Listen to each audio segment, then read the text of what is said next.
बाकायदा क्लिप भेज के ये कह रहे थे कि हम पूरी व्यवस्था संभाल लेंगे, हमारे पास तो सारे संविदा के लोग हैं, हमारे पास तो पूरा रेगुलर का स्टाफ है।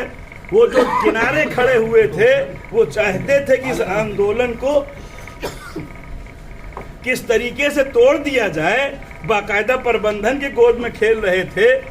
मंत्री जी के यहाँ रोजाना सुबह और शाम को सजदा रेज हो रहे थे। वो लोग अब कह रहे हैं कि साहब हम तो करते फैसला तो अब 22 तक का हम ले लेते, आज तक कोई फैसला आपने करके दिखाया। 2000 में जो हड़ताल हुई थी उसमें चपरासी से लेके चीफ इंजीनियर तक हड़ताल हुई। यही लोग दलाल बन गए नरेश अग्रवाल के, इस वजह से विघटन हुआ और राज्य विद्युत परिषद की जगह पे आप विभिन्न डिस्कामों में आ गए। अगर ये अपने ईमान को न बेचे होते तो आज राज्य विद्युत परिषद होता। किस मुंह से लोग ये बात कह रहे हैं? और एक नेताजी तो ये कह रहे हैं कि साहब वो तो कोई निजीकरण का मामला ही नहीं था, जबरदस्ती ये लोग लुहा लिए घूम रहे हैं। तो ये वापस क्या लिया गया, फिर ये सरकार ने वापस क्या लिया? और आप जो ये लोग कह रहे थे कुछ नहीं कर सकते और काम नहीं करते हैं बिजली के मजदूर, 2 दिन काम नहीं किया तो उत्तर प्रदेश में 23 करोड़ लोगों को ये पता लग गया कि बिजली का आदमी काम नहीं करता तो क्या स्थिति।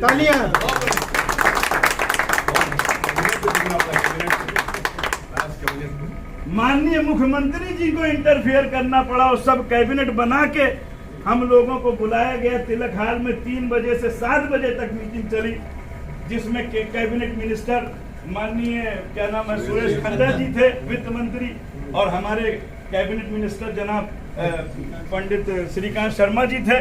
मैं तो बधाई देना चाहता हूं श्रीकांत शर्मा जी को कि 5 तारीख को ही उन्होंने हम लोगों से समझौता कर लिया था, लेकिन मात्र सिर्फ चेयरमैन साहब के अड़ने से पता नहीं हो क्यों अड़ गए, ये नहीं मुझे पता लगा।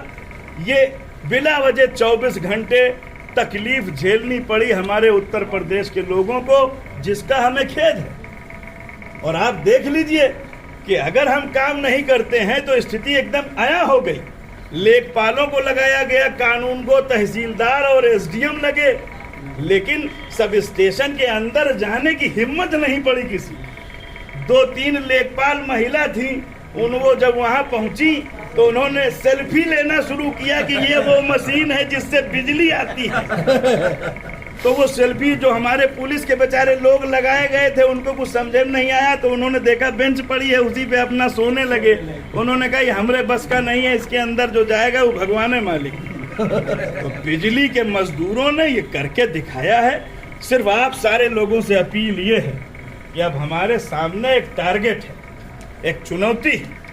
ये 3-3.5 महीने के बाद कोई निजीकरण नहीं होने जा रहा, लेकिन इस 3-3.5 महीने में जो भी जिस काम को कर रहा है इस उद्योग में हमारा बिजली का कर्मचारी, अधिकारी और अभियंता पूरी मुस्तैदी से ये लगे 100% बिलिंग हो और हर जगह हर फीडर पे हमारे कितने उपभोक्ता हैं वो उपभोक्ता की लिस्ट बने। आप भेजिए संविदा के लोगों को, रेगुलर स्टाफ को, एक दरवाजा खटखटाइए, तालियां, रोजाना मॉनिटर करिए कि शाम को कितने लोगों को हम लोगों ने दरवाजा खटखटाया और कितने लोगों ने पैसा आके जमा किया और कितने लोगों ने नहीं जमा किया, कितने लोगों का आईडीएफ का बिल आ रहा है, कितने का सीडीएफ का बिल आ रहा है। वो सारे मीटरों को सही करना है हमको। जो मीटर में काम कर रहे हैं उनकी जिम्मेदारी मीटर को सही करने की है, जो वितरण क्षेत्र में काम कर रहे हैं उनकी जिम्मेदारी रेवेन्यू कलेक्शन की है, बिजली चोरी रोकने की जिम्मेदारी है। तो इसलिए सब कुछ भूल के आपको उन तमाम बेईमानों के गाल पे तमाचा मारना है।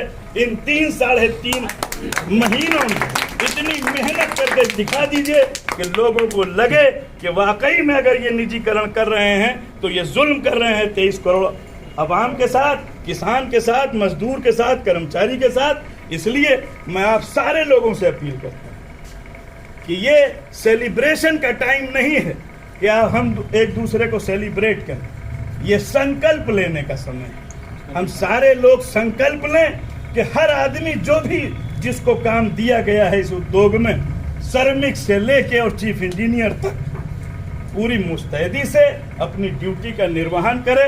इंशाअल्लाह रिजल्ट 1 महीने में ही आपको दिखाई देगा। और वो रिजल्ट जब दिखाई देगा तो हम कहने लायक होंगे सरकार से कि ये सुधार करके हमने दिखाया है। इसलिए आप निजीकरण अगर कर रहे हैं तो ये बेईमानी, क्योंकि अगर इनका मकसद घाटे के वजह से निजीकरण होता तो पांडिचेरी का तो जो लाइन लॉस है वो 8%, क्या नाम है आपके चंडीगढ़ का लाइन लॉस जो है वो 9% है।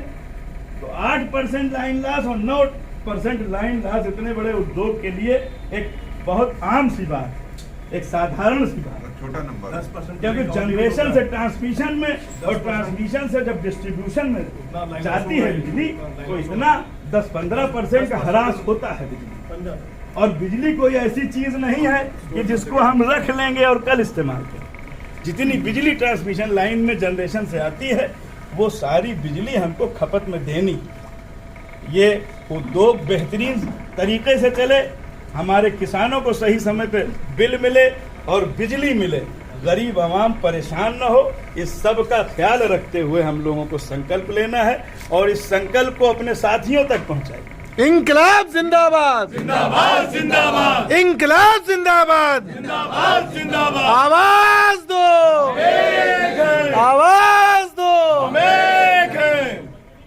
और हर चीज में हिंदुस्तान में मिलावट, कोई भी चीज आप लिखिए तो मिलावट है उसमें, लेकिन मैं 100% बिजली देता हूं।